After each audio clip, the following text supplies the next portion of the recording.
ঢাকা বিশ্ববিদ্যালয়ের দেশের বিভিন্ন প্রান্তিক জনগোষ্ঠীর মধ্য থেকে শিক্ষার্থীরা আসেন, তাদের প্রথমেই একটা আবাসিক সংকট তাদের মুখোমুখি হয় এবং আমাদের যে কুলসিত ছাত্র রাজনীতি সেই সুযোগটা তারা গ্রহণ করেন এবং একজন ছাত্রকে তার শিক্ষা জীবনের প্রথম থেকে এক্সপ্লয়েট করার একটা মাধ্যম হিসাবে হলগুলোতে তাদের একটা অবস্থানকে তারা সিটকে তারা এটাকে ব্যবহার করে নানাভাবে এটাকে অন্যান্য দেশের যে অভ্যুত্থানগুলো ছিল এটার চেয়ে একটু ব্যতিক্রম বৈশিষ্ট্য। এখানে ছাত্ররা নেতৃত্ব দিয়েছে এবং ছাত্রদের সাথে দেশের সব শ্রেণীর পেশার মানুষ এখানে যুক্ত হয়েছিলেন, রাজনীতির মানুষরা যুক্ত হয়েছিলেন এবং আপনি যেটা বলেছেন যে শিক্ষকরাও এর সাথে যুক্ত হয়েছিলেন, কিন্তু মূল নেতৃত্বটা ছিল কিন্তু শিক্ষার্থীদের হাতে। আর যেটি আমরা দেখেছি যে এই আন্দোলনে যারা অংশ নিয়েছিলেন, সেই যারা নেতৃত্ব দিয়েছিলেন, তাদের আহ্বানে তাদের শিক্ষক অভিভাবক সকলেই কিন্তু অংশগ্রহণ করেছে। ঢাকা বিশ্ববিদ্যালয় সহ বাংলাদেশের বিভিন্ন পাবলিক প্রাইভেট ইউনিভার্সিটির শিক্ষকরা, এমনকি স্কুল কলেজের শিক্ষকরাও কিন্তু একটা অংশ এই আন্দোলনের সাথে যারা যুক্ত ছিলেন এবং সব মিলিয়ে এই আন্দোলনটি একটা ভিন্ন চরিত্রের, ভিন্ন মেজাজের, ভিন্ন বৈশিষ্ট্যের একটা আন্দোলন ছিল এবং এর মধ্য দিয়ে যে একটা স্বৈর শাসনের অবসান হয়েছে, এটাকে আমরা বাংলাদেশের ইতিহাসে একটা অনন্য সাধারণ অর্জন এবং অনন্য বৈশিষ্ট্যের একটা আন্দোলন হিসাবে আমরা দেখি। আর যেটি বলছিলেন যে শিক্ষকদের শুরু থেকে এই আন্দোলনে কিন্তু ভূমিকা ছিল, বিশেষ করে বিশ্ববিদ্যালয়ের শিক্ষকগুলো যেগুলো আছেন সেই শিক্ষকদের ক্ষমতাসীন দলের সমর্থক শিক্ষকদের বাইরে সব শিক্ষকরা কিন্তু এই আন্দোলনে কখনো তারা প্রত্যক্ষভাবে যুক্ত হয়েছেন বা আন্দোলনের নৈতিক সমর্থন দিয়ে তারা এই আন্দোলনকে একটা যৌক্তিক পর্যায়ে নিয়ে যাওয়ার জন্য তারা কিন্তু ভূমিকা রেখেছেন। আপনারা সেটা সবাই দেখেছেন। স্বৈরাচারী সরকারের প্রধানমন্ত্রী শেখ হাসিনা যখন বিদেশে পালিয়ে গেলেন এবং এটা কিন্তু খুবই একটা আকস্মিক ভাবে এই ঘটনাটি ঘটেছে, কয়েক মিনিটের সিদ্ধান্ত, এবং এরপরে আমরা দেখেছি যে এক সপ্তাহে আইন শৃঙ্খলা পরিস্থিতি যারা নিয়ন্ত্রণের রাষ্ট্রীয় দায়িত্ব আছেন তারা কিন্তু কেউ মাঠে ছিল না। এমনকি পুলিশ বাহিনী 7 দিন পর্যন্ত তারা কোনো রাস্তায় আসেনি, তাদের কাজে তারা ফিরে আসেনি, কেননা এইবার আন্দোলনে পুলিশ বাহিনী যেমন বল প্রয়োগ করে আন্দোলনটাকে দমন করতে চেষ্টা করেছে, ঠিক বিপ্লবের সাথে সাথেই এটা সফল হওয়ার সাথে সাথে পুলিশের উপরও এই বিপ্লবের যারা আছেন তারা কিন্তু এক ধরনের বল প্রয়োগ বা চড়াও হয়েছে। ফলে এই যে তারা মাঠে ছিলেন না এই 7টা দিন, আমি মনে হয় পৃথিবীর ইতিহাসে কোথাও এরকম ঘটনা ঘটেছে কিনা আমার জানা নেই যে কোনো রাষ্ট্রীয় আইন শৃঙ্খলা রক্ষাকারী বাহিনী আইন শৃঙ্খলা রক্ষা করার জন্য মাঠে নেই। তখন মানুষ তাদের ক্ষোভটাকে ভেন্টিলেশনের জন্য তাদের যেগুলো সিম্বল থাকে সেই সিম্বলের উপর তারা চড়াও হয়। এটা কিন্তু একটা মনস্তাত্ত্বিক ব্যাপার এবং সমাজ মনোবিজ্ঞানীরাও এই কথাটা বলেন। এই যে যেমন আমরা দেখলাম যে শেখ হাসিনার পলায়নের পর আমরা দেখলাম যে শেখ মুজিবুর রহমানের যে ভাস্কর্যের উপর আক্রমণ হয়েছে, এটা কিন্তু এক ধরনের মানুষের ক্ষোভের, কিন্তু এটা কোনোভাবেই প্রত্যাশিত না। কিন্তু বিপ্লবের ইতিহাস দেখলে আমরা দেখি যে এই ধরনের ঘটনা ঘটে যায়। তবে বাংলাদেশেও এর আগেও হয়েছে, এরশাদ পতনের পরে এরকম হয়েছে, কিন্তু সেই সময় মাত্রাগত ইয়াটা কিন্তু এরকম ছিল না। ওনার সামনে 2টা পদ্ধতি ছিল। ওনার যেটা বুঝতে পারেন নাই তিনি, সেটা হলো যে তিনি যে একটা বিপ্লবের মাধ্যমে ক্ষমতাচ্যুত হতে যাচ্ছেন এটা তিনি বুঝতে পারেননি। ওনার কাছে ক্ষমতা হস্তান্তরের 2টো সাংবিধানিক প্রক্রিয়াও তার হাতে ছিল এবং সেনাবাহিনীর হাতে করার সেটারও একটা সুযোগ তার ছিল, কিন্তু উনি এমন সময় দেশ থেকে বাধ্য হলেন যে তিনি আর কোনো এই পলায়ন ছাড়া আর কোনো বিকল্প পদ্ধতি অনুসরণ করতে পারলেন না। তিনি পালিয়ে গেলেন বটে, কিন্তু তিনি পালিয়ে গেলেন বটে, তিনি তার দলকে, তিনি তার অনুসারীদের, সর্বোপরি পুরো দেশটাকে একটা অনিশ্চয়তা, একটা বলবো আমরা যে একটা অরক্ষিত অবস্থায় তিনি রেখে গেলেন। ফলে আমরা এরপরে যে ঘটনাগুলো ঘটেছে সেগুলো আমরা দেখেছি। এগুলো যদি এড়ানো যেত তাহলে এটাই হতো বিপ্লবের একটা সৌন্দর্য, কিন্তু আনফরচুনেটলি সেগুলো এড়ানো। বাংলাদেশের সবচেয়ে পুরনো সর্ববৃহৎ উচ্চশিক্ষা প্রতিষ্ঠান ঢাকা বিশ্ববিদ্যালয় এবং এই ঢাকা বিশ্ববিদ্যালয়ের কাছে জাতিরও একটা প্রত্যাশা থাকে এবং আমরা এমন একটা জায়গায় আছি, এখন একটা 4র্থ শিল্প বিপ্লবের যোগে আমরা আছি। সেই 4র্থ শিল্প বিপ্লবের উপযোগী মানব সম্পদ তৈরি করা এখন কিন্তু ঢাকা বিশ্ববিদ্যালয়ের একটা দায়িত্ব। কিন্তু আপনি একটু আগে বলেছেন যে এইবার যে প্রথম বর্ষে আমাদের যে ভর্তি প্রক্রিয়াটা শেষ হলো, আমরা দেখেছি সেই ভর্তি প্রক্রিয়াতে আপনি যদি লক্ষ্য করেন, যখন ভর্তির হলো ব্যাংকগুলোতে আমাদের ছাত্র এবং অভিভাবকদের যে আমরা কিউ যেটা দেখেছি এবং তাদের যে ভোগান্তির যে জায়গাটা আমরা দেখেছি, সেটা কিন্তু খুবই ভয়াবহ একটা। হ্যাঁ, তো আমরা যেটা মনে করি এখন যে এই একবিংশ শতাব্দীর এই জায়গায় এসে এখন যেখানে আমরা কৃত্রিম বুদ্ধিমত্তার যুগে আমরা বাস করছি, সেইখানে আমাদের এই পদ্ধতি থেকে অবশ্যই বের হয়ে আসতে হবে।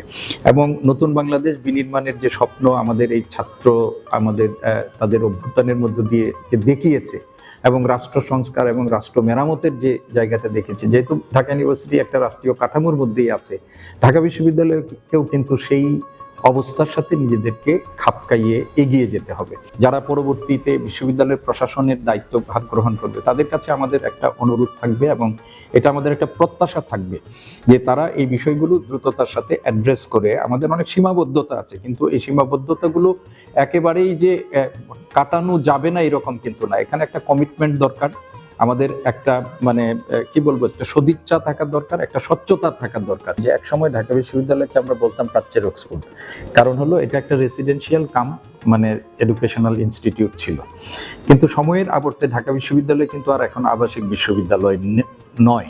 যেটা আপনি জাহাঙ্গীরনগর বিশ্ববিদ্যালয়, এটা কিন্তু আবাসিক বিশ্ববিদ্যালয়, এবং একজন ছাত্র যখন সেখানে ভর্তি হয় তখন তার একটা হলে সিট নিশ্চিত হয়, কিন্তু ঢাকা বিশ্ববিদ্যালয়ের ক্ষেত্রে এটি হয়নি।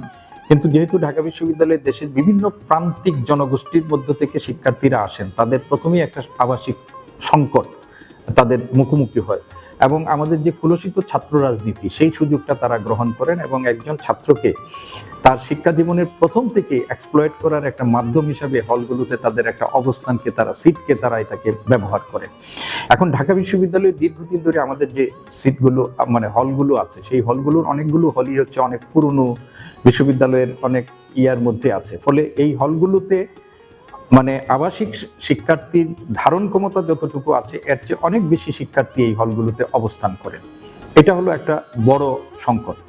এবং সেইখানে যারা নিয়মিত শিক্ষার্থী আছেন, সেই নিয়মিত শিক্ষার্থীর বাইরেও এই ছাত্র রাজনীতির মানে সুযোগ নিয়ে অনেক শিক্ষার্থী পুরনো যারা শিক্ষা জীবন শেষ করে আছে কতদিন ধরে, বেশ কিছুদিন ধরে হলে অবস্থান করে, তার ছাড়াও বাইরে থেকে বহিরাগতরাও এসে হলে অবস্থান করে। কিন্তু হল প্রশাসন এবং বিশ্ববিদ্যালয়ের সিস্টেমগুলোর মধ্যে এই যে ছাত্র রাজনীতির কলুষিত প্রভাবের কারণে এটা কিন্তু করা যায়নি। কিন্তু আমি এখন মনে করি যে বর্তমানে যে নতুন একটা অভ্যুত্থানের মধ্যে নতুন বাংলাদেশ বিনির্মাণ, নতুন বিশ্ববিদ্যালয়, রাষ্ট্র ব্যবস্থা মেরামত, বিশ্ববিদ্যালয় মেরামত করার যে সুযোগ আসছে, সেখানে কিন্তু এখন হলগুলোতে বৈধ শিক্ষার্থীদের আবাসন সুবিধা এবং সেই আবাসন সুবিধার মধ্য দিয়ে তাদের মানে যেটা আপনি বলছেন যে খাবার এবং অন্যান্য যে সুযোগ সুবিধাগুলো, সেইগুলো কিন্তু সম্প্রসারিত করার সুযোগ আছে।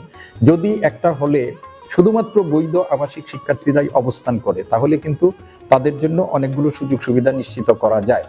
এখন আমাদের বিশ্ববিদ্যালয় প্রশাসনের পক্ষ থেকে এখন প্রথম কাজ হবে যে বিশ্ববিদ্যালয়গুলোকে বহিরাগত মুক্ত করা, অছাত্র যাদের ছাত্রত্ব শেষ হয়েছে, নিয়মিত শিক্ষার্থী যারা আছে তাদের, এবং হলগুলোতে ওই যে ছাত্র রাজনীতির যে প্রভাব সেইটা মোকাবেলা করে হল প্রশাসনের মাধ্যমে হল যদি পরিচালিত হয়, তাহলেই কিন্তু হলের যে অনেকগুলো সংকট কিন্তু সমাধান করা সম্ভব। এই বিশ্ববিদ্যালয়গুলোতে যেটা হয়, একজন শিক্ষার্থী শ্রেণীকক্ষ থেকে পাঠ গ্রহণের পর আবার কিন্তু পাঠদানের জন্যই সরাসরি খুব অল্প সময়ের মধ্যেই তারা কিন্তু আবার অনেকে যুক্ত হয়ে পড়েন।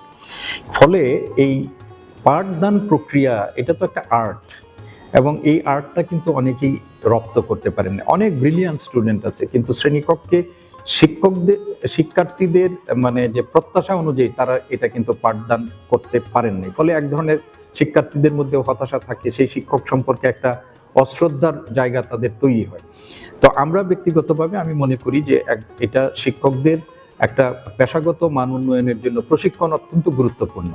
আমি মানে বিগত প্রশাসনের সময়ে এটা আমাদের শুরু হয়েছিল একটা প্রশিক্ষণ কার্যক্রম। আমি মনে করি যে এখন যারা দায়িত্বভার গ্রহণ করবেন তারা এটাকে আরও সম্প্রসারিত করবেন। আরেকটা জিনিস হলো, এখন কিন্তু বিশ্ববিদ্যালয়ে এক ধরনের ব্যবস্থাপনার মধ্যে ঢুকেছে, সেটা হলো যে একজন শিক্ষক, এতদিন পর্যন্ত আমরা শিক্ষার্থীদের মূল্যায়ন করতাম তার পরীক্ষা বা অন্যান্যভাবে তার টিউটোরিয়াল ক্লাস পারফরমেন্স এগুলো মূল্যায়ন করতাম। এখন কিন্তু শিক্ষকরাও এক ধরনের, এটা অলরেডি বিশ্ববিদ্যালয়ে এটি পাশ হয়ে গেছে এবং এই জুলাই থেকে সেটা চালু হওয়ার কথা, যে একজন শিক্ষার্থী কিন্তু শিক্ষককে মূল্যায়ন করবে এবং শিক্ষার্থী যে এটা এটা এটা এটা জুলাই মাস থেকে এটা কার্যকর হওয়ার কথা ছিল। এটা এর মাকসুদ কামাল স্যারের আগের ভাইস চ্যান্সেলরের সময় এটা কিন্তু আমাদের একাডেমিক কাউন্সিল হয়ে এগুলো পাশ হয়েছে। ফলে শিক্ষকদেরও কিন্তু এখন একটা জবাবদিহিতার জায়গা তৈরি হয়েছে, যেটা এতদিন পর্যন্ত ছিল না। একজন শিক্ষার্থী যখন আমাকে মূল্যায়ন করবে, তখন কিন্তু আমার সবসময় একটা ভাবনার মধ্যে আমার থাকবে যে আমাকে কেউ কিন্তু ওয়াচ করছে, এবং এই মূল্যায়নটা বছর শেষে সে কিন্তু এক জায়গায় আমার সম্পর্কে বলে যাবে। দেখুন, আমি এই বিষয়টা নিয়ে সময় নিতে আমি মানে আমি মনে করি যে এটা আরেকটু সময় নেওয়া দরকার। আবেগের দ্বারা অনেক কিছু হয়ে যায়, কিন্তু সেইগুলো পরবর্তীতে কিন্তু ইতিবাচক ফল আসে না।